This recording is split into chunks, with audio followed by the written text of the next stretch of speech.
rendu du gouvernement.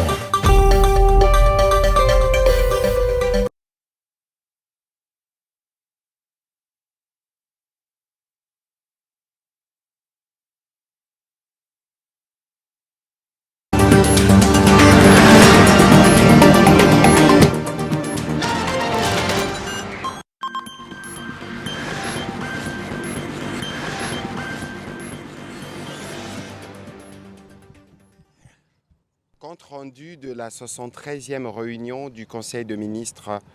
la première de l'année 2026. Le président de la République, chef de l'État, a présidé ce vendredi 2 janvier 2026 à la Cité de l'Union africaine, la 76e réunion du Conseil de ministres. 3 points étaient inscrits à l'ordre du jour, à savoir 1. Communication du président de la République, chef de l'État. 2. Point d'information. 3. Approbation d'un relevé des décisions du Conseil de ministres. La communication du président de la République a porté sur 2 points principaux, à savoir 1. De l'entame de l'année 2026 et l'atteinte des résultats de l'action gouvernementale. Le président de la République a tenu à réitérer, à l'endroit de chacune et de chacun, les vœux de paix, de santé, des réussites et d'engagement républicain qu'il avait formulés lors de la 72e réunion du Conseil de ministres. À cette même occasion, il a rappelé les instructions à leur donner, lesquelles demeurent pleinement d'actualité et constituent le socle de notre action collective. L'année 2026, a-t-il insisté, doit impérativement être celle de la consolidation de l'action publique et du passage résolu de l'intention à l'impact concret et mesurable au bénéfice direct de notre peuple. À cet effet, il a invité des acteurs gouvernementaux à faire preuve d'un sens élevé de responsabilité, de rigueur et d'une véritable culture du résultat, en veillant scrupuleusement à l'achèvement effectif des objectifs assignés au gouvernement, qui soient en cours d'exécution ou non encore réalisés. Le président de la République a insisté à cet égard, sans être exhaustif, sur l'impérieuse nécessité d'accélérer la mise en œuvre effective de la première phase du programme de développement local de 145 territoires, ainsi que des autres projets structurants à fort impact socio-économique, notamment dans les secteurs des infrastructures, de l'agriculture, de la fonction publique, des finances publiques, des transports, de l'économie nationale, des hydrocarbures, de mines, de l'identification de la population et bien d'autres, considérés comme leviers prioritaires et de transformation économique et sociale.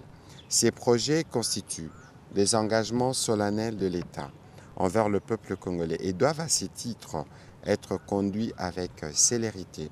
transparence, efficacité et un sens élevé de l'intérêt général. Par ailleurs, le gouvernement est exhorté à renforcer la coordination interministérielle, à lever sans délai les goulots d'étranglement administratifs et financiers, à bannir tout égo individuel et à inscrire son action dans une logique permanente d'ensemble de redevabilité, tant vis-à-vis des institutions que des citoyens. Chaque membre du gouvernement est ainsi tenu de produire, dans le strict respect des feuilles de route sectorielles qui lui sont assignées, des résultats concrets, mesurables et vérifiables, traduisant l'effectivité de l'action publique dans son domaine de compétences, tout en reconnaissant les défis persistants, notamment sur les plans sécuritaires et économiques. Le président de la République a exprimé sa conviction profonde que la République démocratique du Congo dispose des ressources humaines, institutionnelles et morales nécessaires pour les surmonter. Il a réaffirmé que l'année 2026 sera placée sous le signe de l'espérance partagée, de l'action concrète et d'une transformation progressive mais irréversible de notre pays. Chaque membre du gouvernement est donc appelé à agir avec loyauté, pragmatisme, patriotisme et sens du devoir afin que les engagements de la République se traduisent en résultats tangibles au bénéfice du peuple congolais. À cette fin, la Première ministre a été chargée de piloter de manière coordonnée la production des résultats attendus et de mettre en place un mécanisme de monitoring institutionnel interinstitutionnel associant les membres du gouvernement des secteurs clés concernés ainsi que son cabinet en vue d'assurer un suivi rigoureux, la capitalisation des avancées et la consolidation durable des acquis.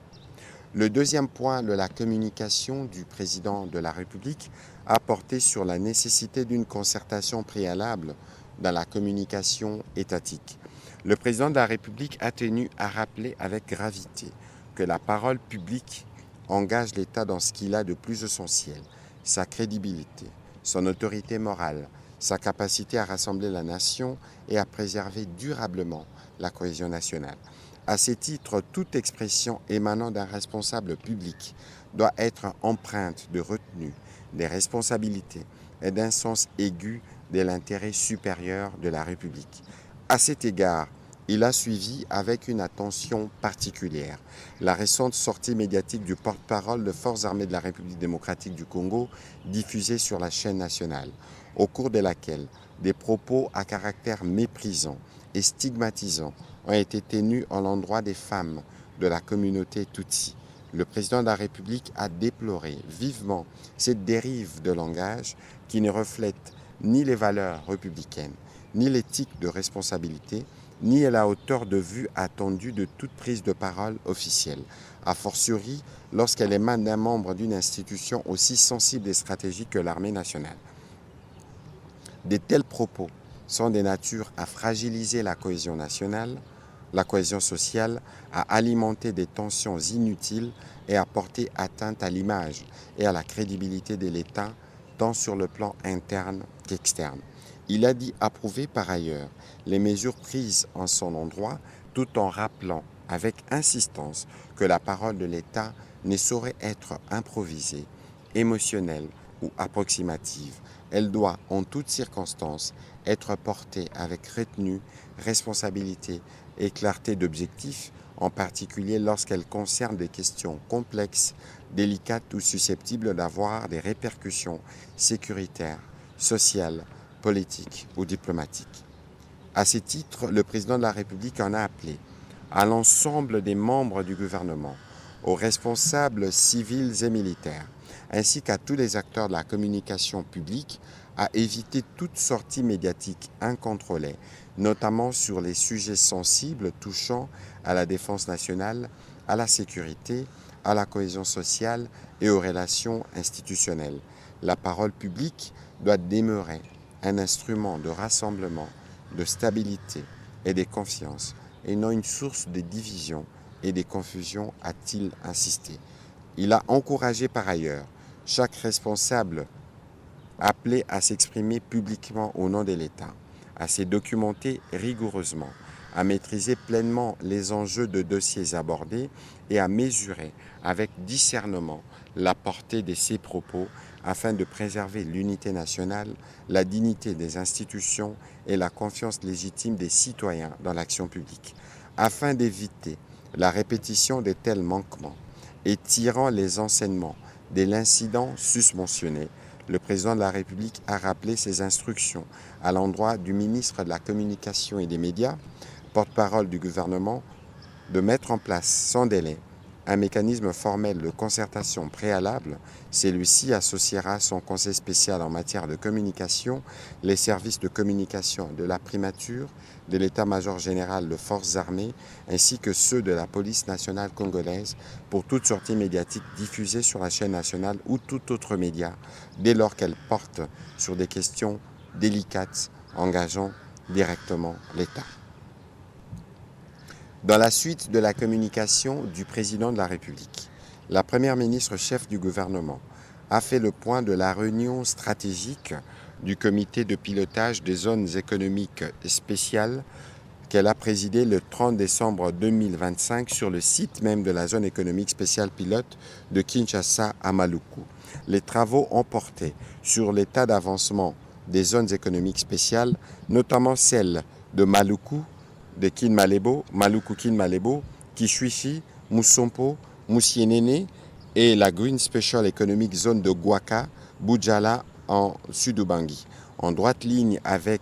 les engagements du gouvernement axés sur les résultats, l'évaluation des avancées et l'identification des contraintes affectant la mise en œuvre du régime des zones économiques spéciales. Des progrès ont été relevés en termes d'implantation d'unités de production, en dépit des difficultés liées à la fiscalité, à l'accès à l'énergie, aux fonciers, aux infrastructures et au financement. À ce titre, les décrets portant mise en place du guichet unique des S, récemment signés, devra être accompagné des mesures d'application, des manuels de procédure et des guides pratiques pour faciliter la participation des investisseurs. Les conclusions des travaux ont recommandé la rationalisation du régime fiscal et douanier, la mobilisation des mécanismes innovants de financement, l'étude d'un fonds d'investissement dédié aux S, l'ouverture du capital à des nouveaux aménageurs et le renforcement de la coordination intersectorielle. En conséquence, elle a demandé au vice-premier ministre, ministre du Budget,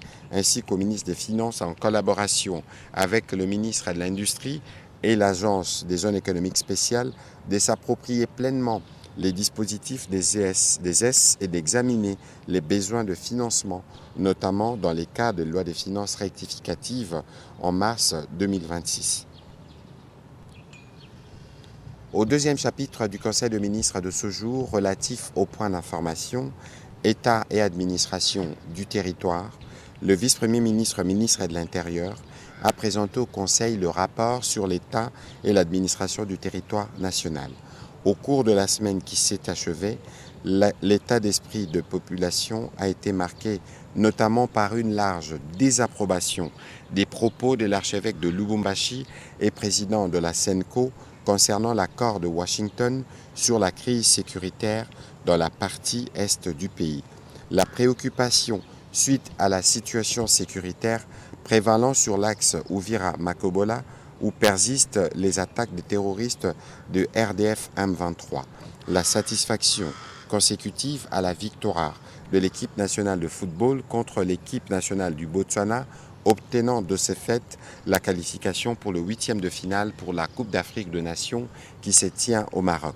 Au plan politique, la situation des institutions provinciales a été relativement calme dans les provinces en dehors des cas de déstabilisation observés et documentés dans les provinces du Olomami, du Sud-Ubangi, du Congo central et du Maniema. Par ailleurs, le gouverneur de la province de la Chopo, destitué depuis le mois d'octobre dernier, a été réhabilité par la Cour constitutionnelle. Au chapitre du banditisme et de la criminalité, le vice-premier ministre, ministre de l'Intérieur, a informé le Conseil du renforcement de la couverture sécuritaire à Kinshasa et dans les autres provinces à travers l'intensification de l'opération Ndobo, se traduisant par de patrouilles mixtes PNC-FARDC afin de répondre efficacement à la récurrente hausse de la criminalité en fin d'année. C'est aussi dans cet esprit qu'il a présidé une réunion interministérielle avec tous les services concernés pour passer en revue la situation dans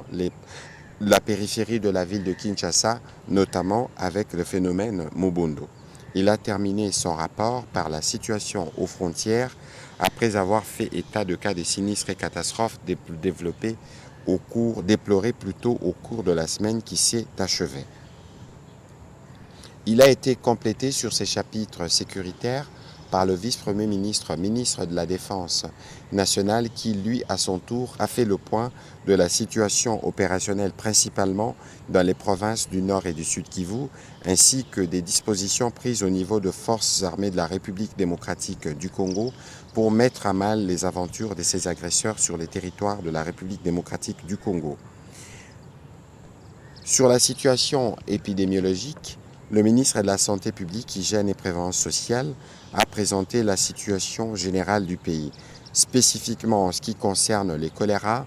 le nombre de nouveaux cas a accru de 914 à 1381 cas suspects, dont 6 décès, soit une létalité de 0,4%, indiquant une tendance à la hausse à la 51e semaine épidémiologique. 126 nouveaux cas suspects, dont 2 décès, ont été rapportés à Kinshasa au cours de la même période. S'agissant du Mpox, le nombre de nouveaux cas suspects est resté stationnaire de 231 à 232 à la 51e semaine après la tendance baissière de notification avec une réduction du nombre de cas positifs observés depuis quelques semaines. le ministre de la Santé a rassuré de l'efficacité des dispositifs de riposte et des actions en cours dans l'objectif d'éradiquer ces épidémies.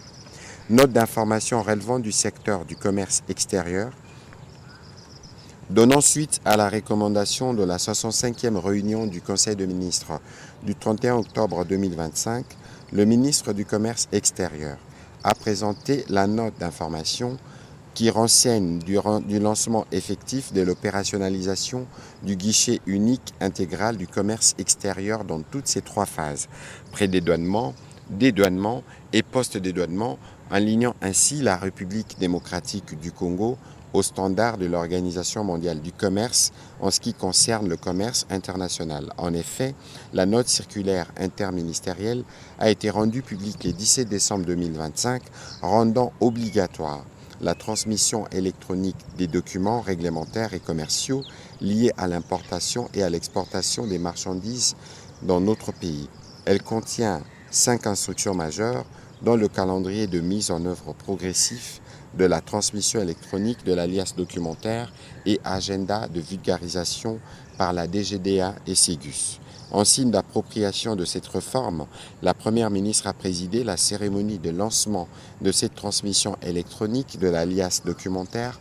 marquant ainsi l'effectivité du guichet unique intégral du commerce extérieur dans toutes ses phases. Le ministre du Commerce extérieur a encouragé les membres du gouvernement concernés par cette réforme à veiller à ce que leurs administrations respectives parviennent à dématérialiser à travers le guichet unique intégral du commerce extérieur les documents requis à l'import, export, transit. Le Conseil a pris acte de cette note d'information. Note d'information relevant du secteur de l'environnement, la ministre de l'Environnement, Développement durable et nouvelle économie du climat a présenté au Conseil une note d'information à 2 volets. Le premier volet concernait les transferts des technologies, signature et installation du centre de démonstration de la technologie et de l'industrie de Junkao en République démocratique du Congo. Il s'agit d'une science interdisciplinaire utilisant des graminées spéciales comme substrat pour cultiver les champignons comestibles et médicinaux. Elle permet également de produire des aliments pour animaux, des engrais organiques, de l'énergie biomasse, des matériaux biologiques et contribue à la protection de l'environnement. Dans le cadre de la coopération sino-congolaise, nos experts du service national et de son ministère ont bénéficié de formations sur cette technologie. Un partenariat a été établi avec le Centre de recherche en technologie et industrie de Junkao de l'Université d'agriculture et foresterie de Fujian en collaboration avec des structures locales. Un fonds a été octroyé pour l'installation à Kinshasa d'un centre de démonstration de cette technologie sous réserve de la signature d'un partenariat officiel entre la Chine et notre pays. Pour y parvenir, il est nécessaire de mettre à disposition une concession d'environ 10 hectares pour accueillir le centre avec laboratoire et infrastructures modernes ainsi que faciliter les procédures consulaires et douanières. La ministre de l'Environnement, Développement durable et nouvelle économie du climat a recommandé au gouvernement de saisir officiellement le gouvernement chinois pour signer le partenariat d'État à État, de mandater une mission officielle pour conclure les accords avec le centre de recherche de Fafou et d'appuyer l'installation du centre de démonstration à Kinshasa avec extension progressive dans les 145 territoires. Sa deuxième note a porté sur l'évaluation et recommandations relatives au renouvellement du décret numéro 23/123 du 19 décembre 2023 portant suspension de la perception de la TVA et des droits des douanes sur les matières et biens issus du recyclage de déchets plastiques en faveur de Okeplast SARL. À la suite de cette évaluation qui vise à déterminer la pertinence et l'opportunité du renouvellement des dispositifs du texte sus-évoqué, la commission ad hoc mixte a rendu un avis technique favorable dont l'essentiel des analyses et conclusions évoquent la réduction de la pollution plastique et la création d'emplois. Que ce soit sur le premier volet de sa communication et sur les deuxièmes volets, le Conseil a recommandé la présentation de ces dossiers sous forme de dossiers à la prochaine réunion en vue des avis et des délibérations qui permettront de décider, notamment en ce qui concerne la problématique de plastique à Kinshasa et partout en République démocratique du Congo. Au troisième et dernier chapitre du Conseil de ministres de ce jour, relatif à l'approbation d'un relevé des décisions, les membres du Conseil ont approuvé le relevé des décisions prises lors de la 72e réunion ordinaire du Conseil de ministres du vendredi 26 décembre 2025. Commencée à 14h25, la réunion du Conseil de ministres a pris fin à 15h55. Je vous remercie.